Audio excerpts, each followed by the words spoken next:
Welcome back to Supercoach Masters. I'm Geordie and I'm here with Matt Siebes. And I'm Matt Siebes along here with Geordie. Geordie, how you going? Good. How's your day been? I remember last video we did was pods, and how many of those pods just fucking... went berserk. Okay, so we're going to have to do another video on pods. Because clearly all those pods are not pods anymore. They're really not. Errol Goulden was like 4.9, now he's like 22 or something. That's fucking ridiculous. Stupid. But we've got some more pods for you later. This video, we're going to be analysing the preseason. Looking through. How good was all that footy on the weekend? And not all just one game after the other. Everyone I talk to, every message I got, how much did your team change? How much did your team change? How much did your team change? Huge. I mean, people on the Facebook group sending me their team after every game. I'm like, guys, just wait till the fucking end of the week. Just to relax. All right, before we start, we've got a shout out, but I can't really give him a shout out because he wants to remain anonymous, but I have to shout out that... So shout out to Anonymous. Anonymous. He knows who he is. You know who you are. You're probably at the gym now because he said he watches the podcast at the gym or listen to him at the gym when he's working and he just wants to support us and keep it going. You want to shout us KFC, but you know, free coffees are just as good. No, KFC. Thank you to Anonymous. Thanks for keeping us going. Yeah, let's kick it off. Let's kick it off. Guys on Spotify. It's a sign, everyone. Guys on Spotify, come over to YouTube. Yeah, definitely YouTube. We need some more support on YouTube. Yeah, how many subscribers? Get up to 1,000. How many subscribers we got right now? I think at this point of recording, we're about 60 away from 1K. So help us get 1,000. And then we can relax easy at night. Right, George? Yeah. Probably not. Well, man, how many fucking posts did I do on the fucking weekend? So many. Everyone's like, do you have a job? Oh, no. All right, let's get into the first. We're going to talk about everyone you need, everyone who overperformed, underperformed. And we're gonna break some stats. Well, we're gonna break some stats down, especially. So the first one up Thursday night was Hawthorn versus Magpies. George, what do you think of that game? Oh, I thought Maggies would destroy them because I thought Hawks are pretty inexperienced, but they didn't. Because I think Magpies, if they win, they need to win by less than a goal or a goal. That's how we win games, boys. Under a goal. Whether it be North Melbourne, whether it be Essendon, whether it be Melbourne, it's still under a goal. Now, lots of things to like, but I'm gonna maybe start things up with the CBAs. So that, if you don't know what CBAs are, centre bounce attendances, and what a lot of the people on the data analytics use to see who are their best midfielders at the start of the game or stoppages when they want to get the ball. All right, George. Faster. Newcomb, this is for Hawkers. Newcomb with 24. Newcomb, yeah. Cam McKenzie second highest with Reeves, 19. Warple, 18. Will Day, 16, which is very interesting. Meek 12. So it looks like Reeves is definitely got more centre bounces than Meek. So Meek I don't think will ever be a sustainable option as long as Reeves is fit. Ward 9, 4 to Connor McDonald, 3 to Nash. Now for the Maggies, 20 to Chris. Do you want to just talk about the Hawks before we go into the Maggie side of things? Let's go club by club. So Hawks for me.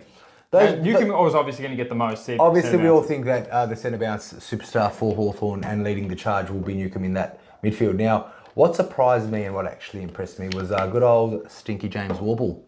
He was good and sneaky. He was good. Well, look, all those CBAs, he was only on time around 67% George. And that's what I like about him. And with all the mid prices about Warple, he's about 30 or 40k cheaper. He's around that 303k-ish mark. Led the way with contested possessions. Now, contested possessions are clearly important because the handball uncontested is like 2 points, but a contested possession, getting in and under. And even though it's too hot for that, I know. But they get you those points. Now, Warple finished on 101 Supercoach Thursday night, probably topped out, maxed out for Hawthorn. And let's not forget, all these practice games, there's at least 4 more people that aren't going to be playing. As in, they've got, you got your 22. But the good sign was that the Hawks pretty much had their full brigade of midfielders in. They did. Now, I called it earlier regarding Will Day getting a bit more midfield time. You did? Yeah. Some junkie at the gym. Some junkie at the gym told me that Will Day is definitely going to be in there, and he did not disappoint in his mail.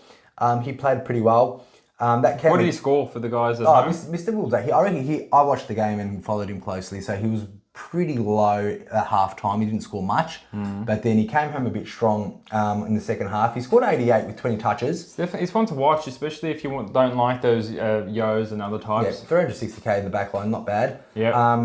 Okay, we all know Cam McKenzie, what he did. So Cam McKenzie, there's no reason to really suggest he won't get those similar CBAs because they had their full kind of midfield team there. So they did. and he got he was the second highest with 19 CBAs. So He had 24 touches, a goal, and about 8 contesteds and 4 clearances. now, a lot of people that are getting him, do you think it is plausible to put him on the bench? A lot of people will probably not agree with this opinion of me. Now, I know my Magpies, and Jules, I'm sure you can agree with me when any midfielder playing Magpies.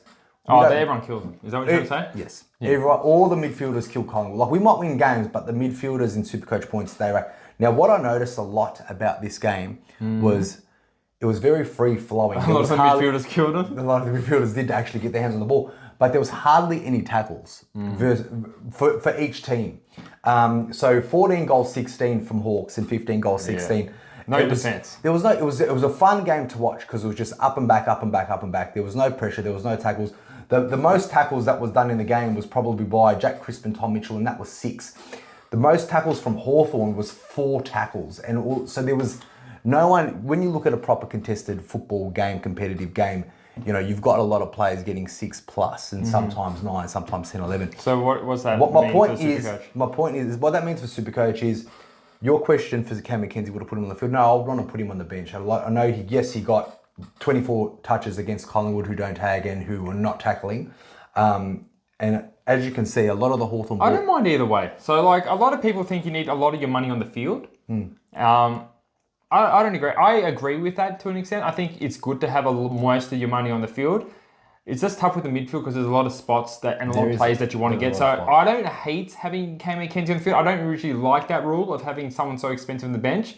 It's just that there's a lot of good players that we're going to get into in the midfield that we need to get. Definitely. So for me, your initial question, of course, Cam McKenzie, with that performance, it is a bit faded in my sense. I like him. I think he's going to be in the midfield based on the CBAs and being his number 1 pick. I think he'll be, pretty much M9 for me. Maybe M9 or M8, I reckon. Well, look, it's a good flavour. It's a good flavour. It is, but I like my money I like money makers on the bench, and in the midfield, the rookie side of things of the money makers, there's maybe a handful that are under the normal rookie price. But by saying that, Ward got 18 touches. He played a bit of on ball. Anyone else? So Ward's CBAs were surprisingly low, 9. Yeah. I didn't like that from Ward. No. He did score about 93 Supercoach, but I wouldn't be rushing to get him in my team just based on those CBAs. Now, we've got a lot of players to get through, so let's go to Fergalicious. Well, he's awesome. So, look, I really don't like picking a Hawthorn forward. Safe benchmark, but... I know, but... then Mitch Lewis comes back, then, there's so many, I think Fergus Green will be out of our team by the time Mitch Lewis comes back. By the time... It's only 4 weeks he's out for. You're not going to get rid of him 4 weeks. He's not the number 1 target, though. He's the third up. They're doing Meek and they're doing... Yeah, I know, but if you think Hawthorn are going to be spooners, right? Yeah. And you're getting a forward that's maybe a third string from there. I get you. He played good. He's getting good numbers, and it was obviously a game where no one was defending.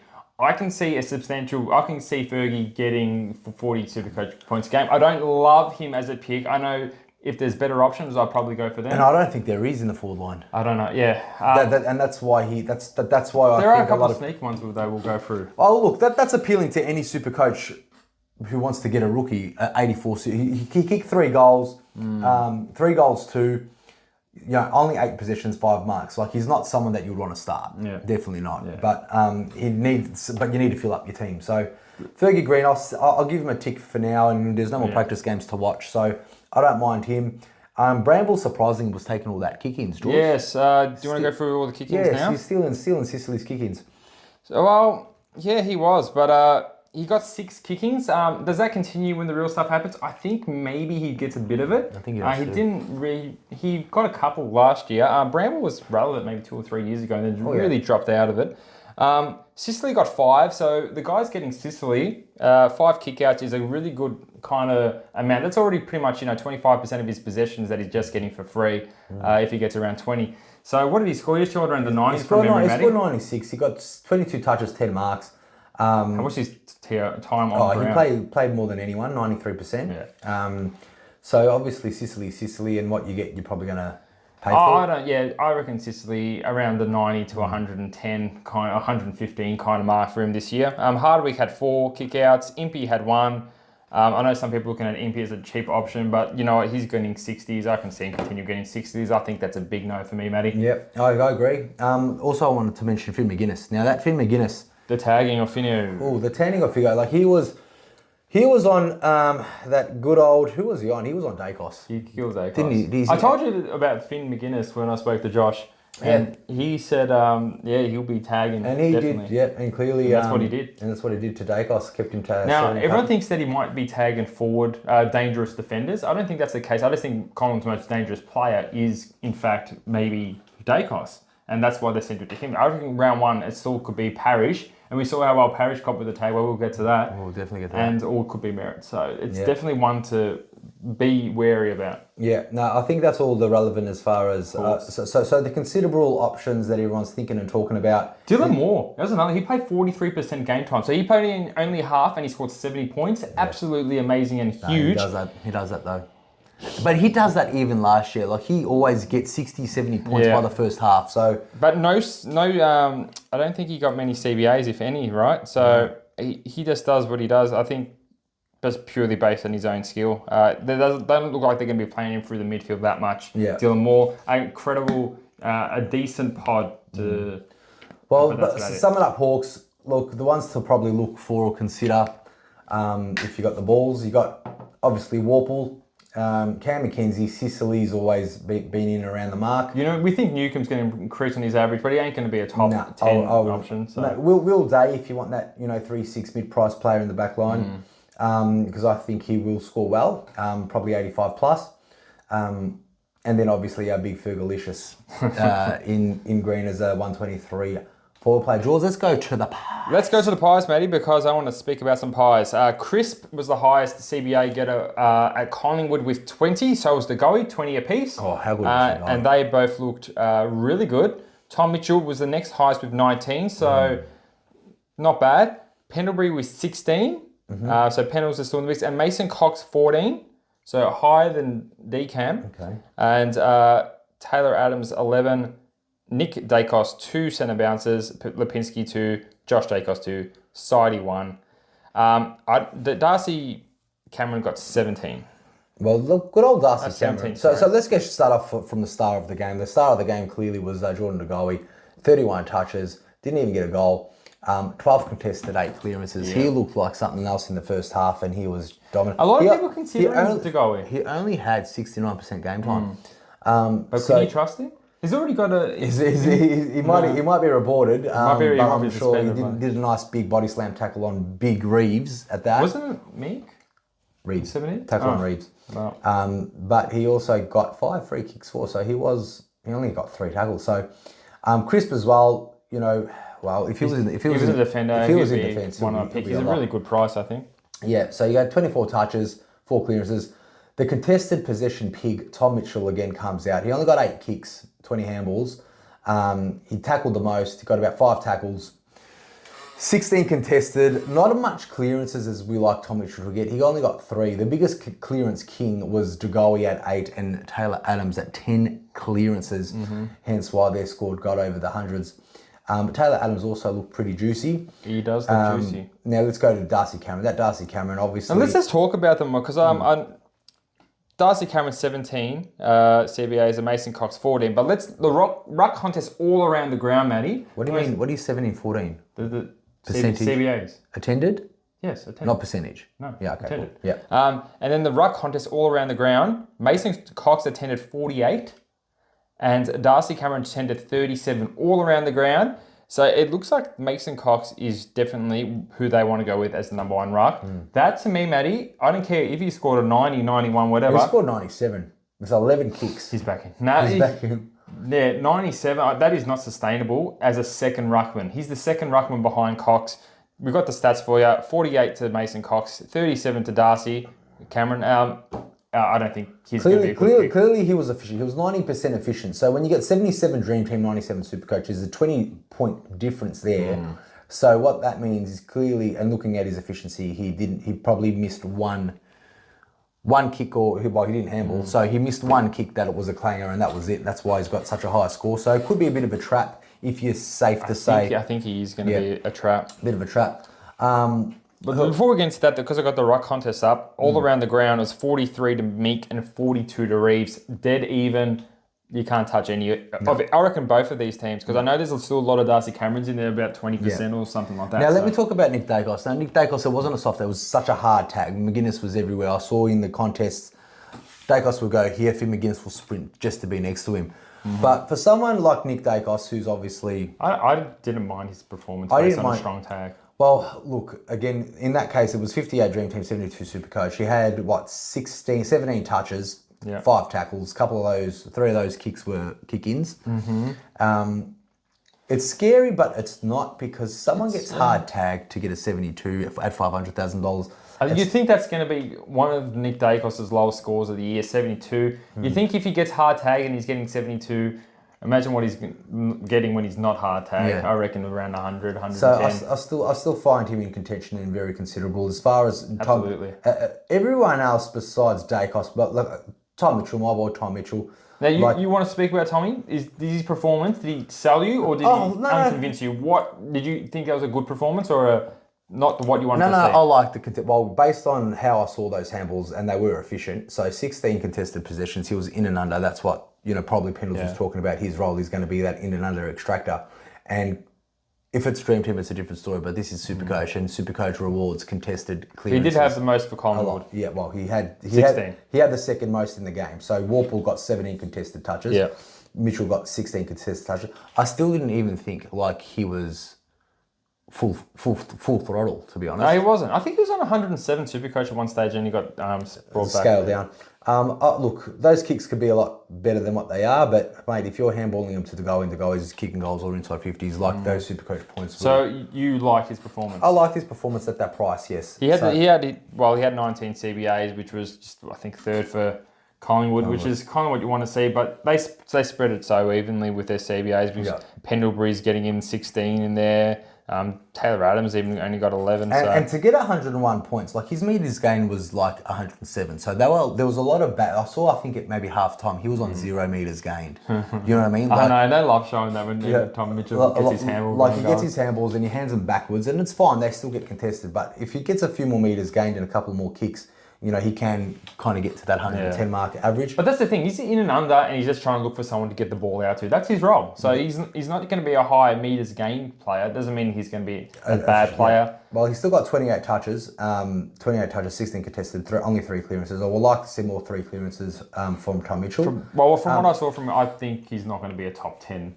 Probably not. I might have to be biting my words later on, but we can always hope, Tom. Now, if I was to let you out, I say, if you give me $150 right now, just give me it now, and the bet's over. You give me $150 and the bet's over. I have trust. I have faith. Remember, you made a bet for top 8, so... we might be laughing at me later on, but Tom Mitchell, do better. 160. Do better. It's going up. All right, we'll talk about it later. All right. I think that's all I want to talk about with the Collingwood and Hawthorn game. Yeah, I think so too. I think we're going to move on to the good old Dockers and the power. I didn't tell you the Collingwood kickouts, which it's interesting to know how they're going to share their kick-ins because it's not going to be a Nick Dacos monopoly. Keep that in mind if you're considering him. It was 6 to Darcy Moore, 3 to Noble, which shouldn't be in the team, 3 to Nick Dacos, 2 to Howe, and 1 to Billy Framp. I think all of them besides Noble, but then you're forgetting that Maynard wasn't there either. And he likes taking a kick out as well. So I think Collingwood, they don't have a set drill. They don't be like, okay, we want these 2 people doing the kick outs like some teams do. They're just like, whoever's there, just kick the fucking ball. Yeah. So 1 to note, that's for Nick Dacos if you're thinking you're going to get a bit of extra points. Now, Dockers, you're saying. Okay, Dockers with the power, Jaws. Let's talk about some. So Fremantle Dockers 92 to Port Adelaide 61. Now that's a surprising result. I don't think anyone doubts that Fremantle's a good side, but I think this power would be a bit better than what they would. I feel like they need someone better than Jordan Horne-Francis in the midfield because, Jaws, you need to tell me some CBAs of that. I fucking will, champ. So relax. Just to calm down. I'm fine. Just fucking say the CBAs. All right, so CBAs for Port Adelaide, 20 to Rosie. Wow. 18 to Lyset. Well, he was a bomb. The next highest was Horne-Francis at 16. Wow. 15 to Wines. 10 to Drew. 7 to Lockie Jones. 6 only to Butters.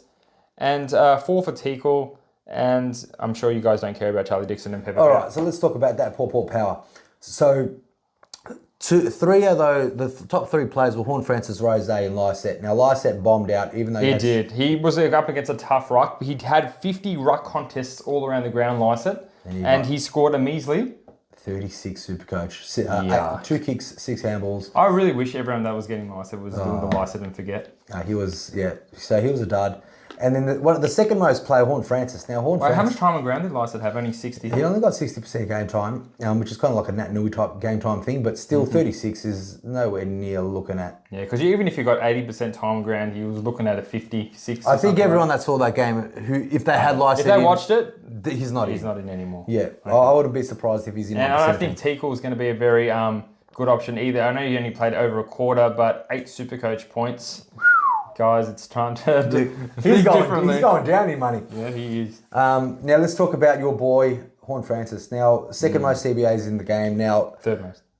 Was he third? Okay, third most. So top 3. He's third most. Horn Francis. 81 Dream Team. 81 Dream Team. 70 Supercoach. He had 21 touches, 5 marks, 6 tackles, 6 free kicks against. It just shows how undisciplined he is in this new Port Adelaide outfit.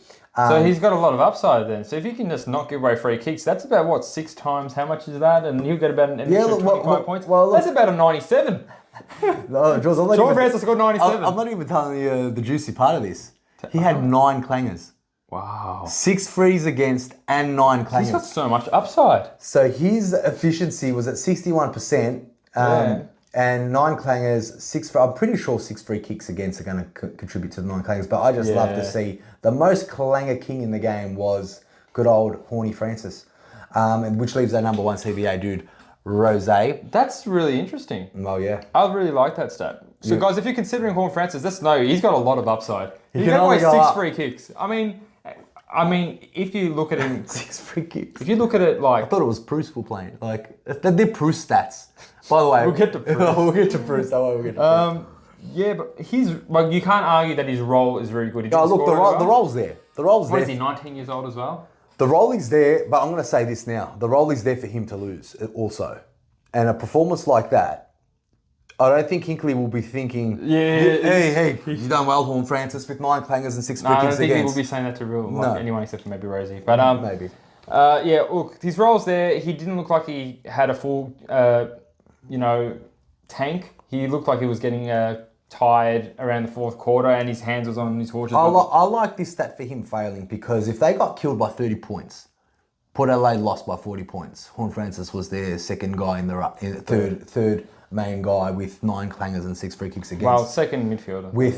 Because if there's about 3 other midfielders that can get more than 21 touches in Port Adelaide's team as a midfielder. Well, it's not just about the touches. Well, it's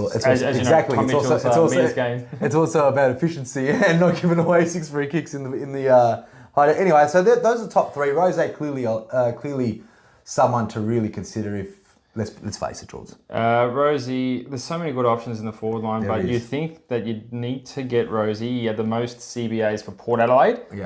25 touchies. And 10 contested, 111 Supercoach. Yep. A really solid time on ground for a midfielder is 92%. That is incredibly solid for a midfielder. He's running. He's fit. And this is usually the time you don't want to have your stars out there for long periods of time. But there's a great stats. No. I'll be very comfortable. They are key defender stats as far as time on ground. Now, because the next person who had 92% 9 on ground is Tom Jonas. Yeah. Who had exactly 92. So those two were the least interchanged players for Port Adelaide.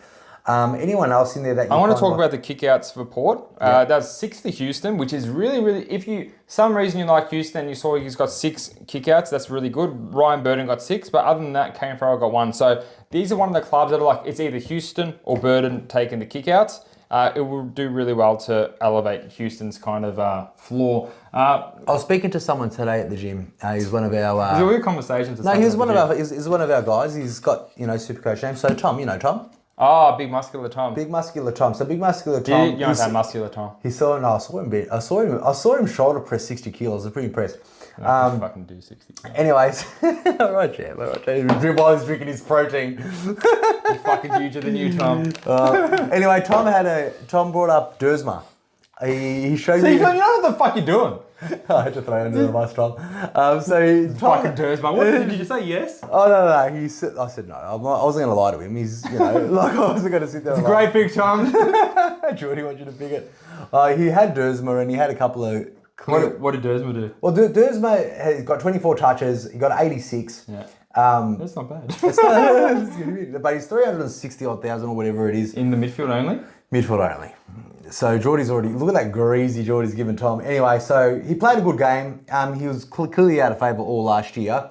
I think he has potential. I like him, but it's cool. I mean, for a midfielder, come on, Tom. You're better than that. He didn't even play in the midfield. So just on the wing. Back to Houston. He got 25 touches, but he only got 72. So Winesy, as a premium pod that people want, 26 touches, only a 70. I think he had 94 Dream Team, so he did a lot of clangers too. I would say yes. I think Port Adelaide, just in general as a whole, had a pretty down day, and you can expect everyone to do a little bit better. The only rookie watch here on Port Adelaide was that Francis Evans. He came on for a half and he killed it. He played pretty good. He had 35% game time and he got 7 touches, 2 goals, 52. So he looked impressive. That's less than a half. I know he's just more expensive than a I think rookie. Is he 1.5 or something?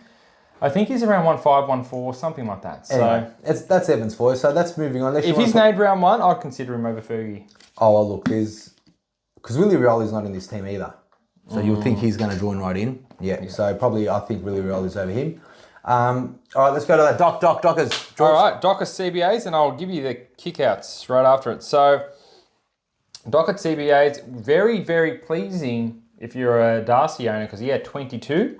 I know Luke Jackson wasn't in, but they had a pretty good split last time they were working together. So O'Meara 20, Sarong 20, Brayshaw 19, Will Brodie 16, Tracy 3, and that is it for the Freo. That's the kickouts.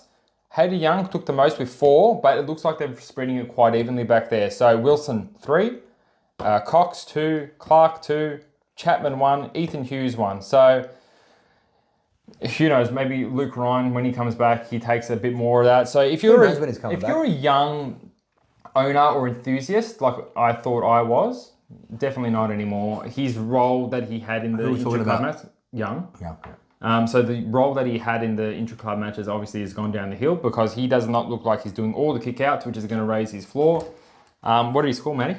Good old Hayden Young, he got 55 Dream Team, but 79 Supercoach. So clearly all of his rebound 50s were working. Time on ground? Time on ground, 79%, so average.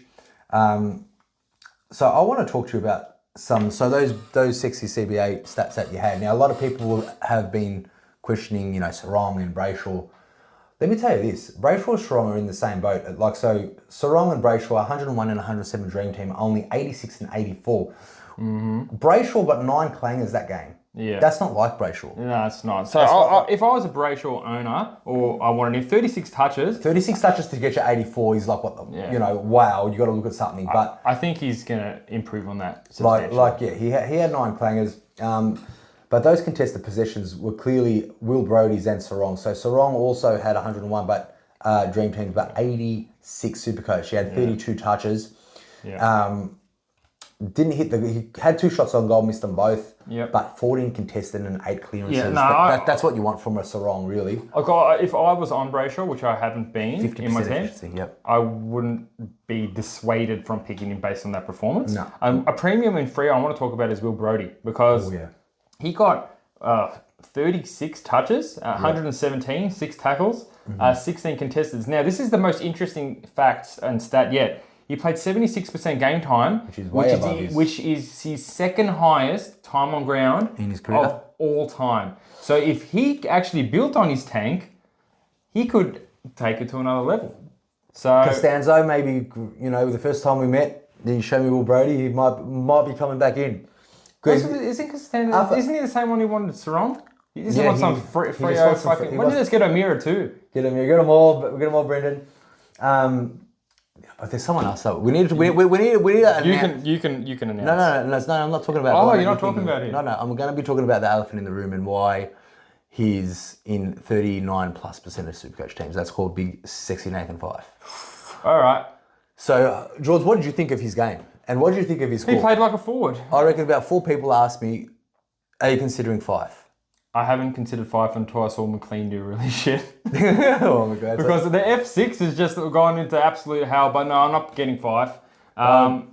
He played exactly how I thought he'd play. He got about 90 Supercoach, 3 goals. Yeah. I don't like Fife as a forward. Could I ask a matter of time, could he potentially even rotate in that midfield?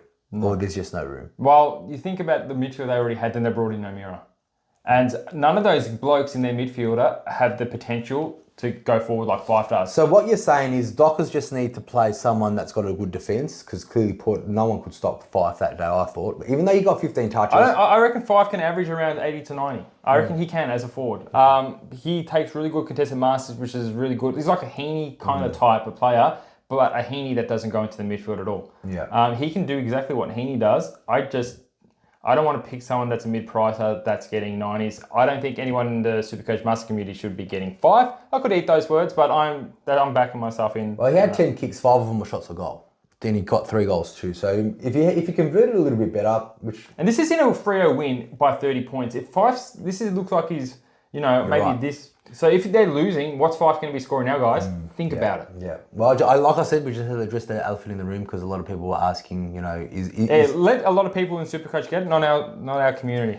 Now, there was a hidden gem I needed to talk about. I know you don't want to talk about. You speak about him because he ain't good. But no, go for it. I'm gonna say it's just a consideration, guys, because those D4s and D5s. Now that we saw how much in my team reveal, I had pretty much. Elliot was Yo was D4. All these rookies clearly cannot be trusted in the back line. Now, someone that just had a bit of a flashlight on me and just shown a bit of sun. We don't need to drag this out for this kind of player. Okay, so it's Nathan Wilson. Yeah, it's a laugh. Nathan Wilson scored a 92. He got 14 kicks, 4 handballs, 7 marks. Took a couple of the kickouts too. I think he was equally with Young, wasn't he? No, he was 3. And Young was 4.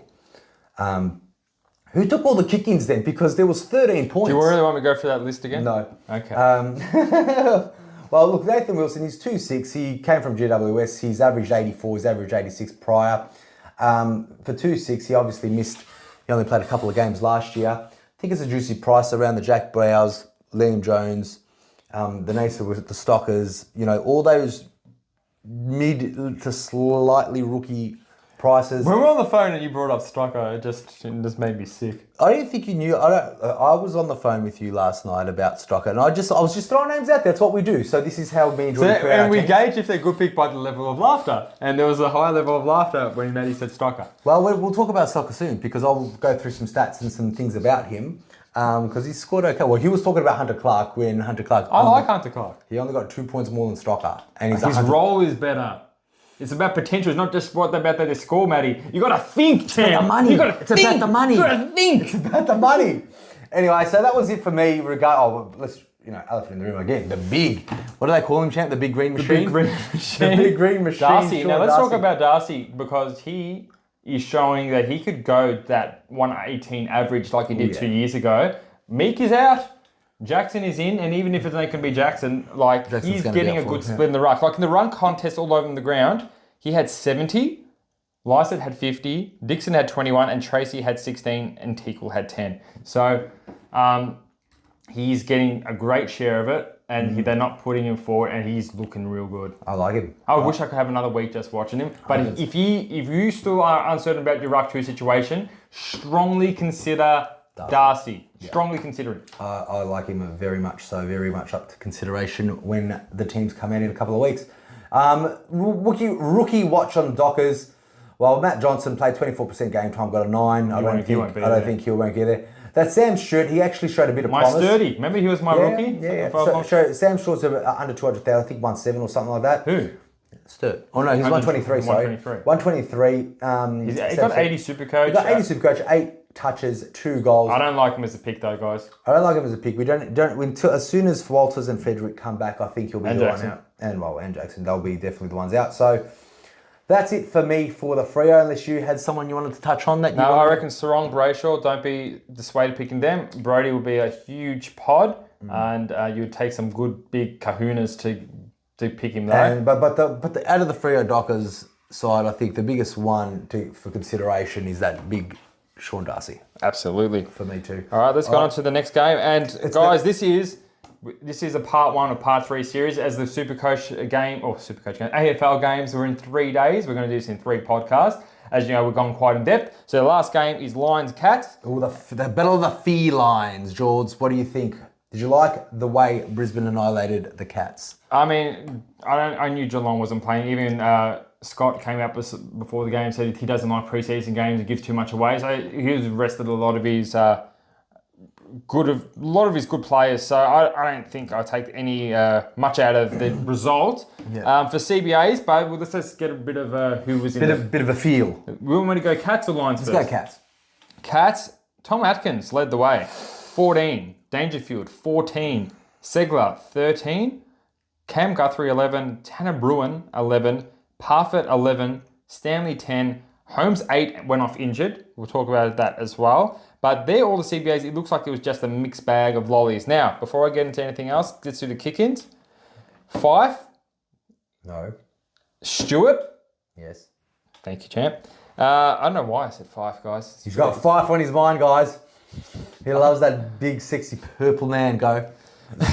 Stewart got 5. Yeah. Cooper White got 3. Wow. Zach Tui got 3. Zach Guthrie got 1.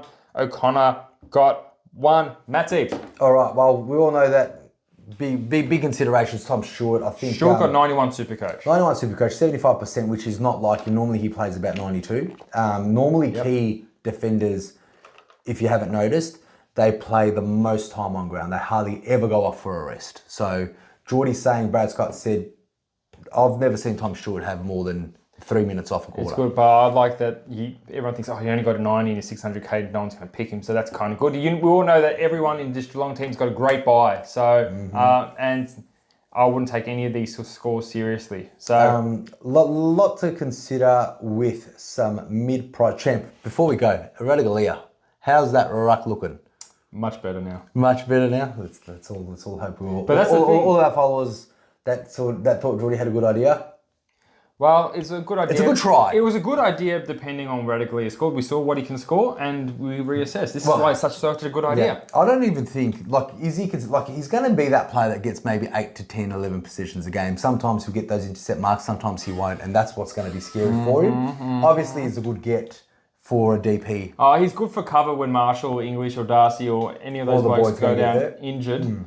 There's not much that I like here. Max Holmes came off. Let's talk about Max Holmes a bit because he got injured. Went off injured. He only played 71% game time. So this is why he's not on a lot of people's mid-price madness list. But he did have 15 touches, 69 Supercoach, only 71% time on ground, guys. So you think if he went up in the 80, he'd be around the 80 mark as well. Loves the contested touches. He got 7. So the leading contested possession for Geelong was that good old Tom Atkins, then followed by my next person I want to talk about, which is good old sexy Tanner Bruin. Yes, let's talk about Bruhan because he again looks like one of Geelong's better players. If he gets these amount of CBAs is yet to be seen, but he did smash Hawthorn in the last Pracky game and he done well in a loss now, which is good to see. Was he in both our team reveals last week, George? He was in mine. But he was in mine too. 112 Supercoach points, 19 touches, 7 tackles, which is really important. I love that. 11 contested, 77% time on ground. And 5 clearances. So clearly, I like what I'm seeing with those forward pocket days are clearly done. And based on the CBA attendances and his stats, very much to consider, but how to fit him in with all of those superstars in that. Look, I wouldn't call Tanner a lock, but I would say a strong consideration. It's just scary because all these forward line players are emerging when, we will be settling for McLeans and for some Oscar Allens and even Zeebles to an extent, as far as good picks, which are great ones to still consider, but there's a lot more options, probably not the rookie side of things, but a lot more options to go for because you've still got the awesome foursome.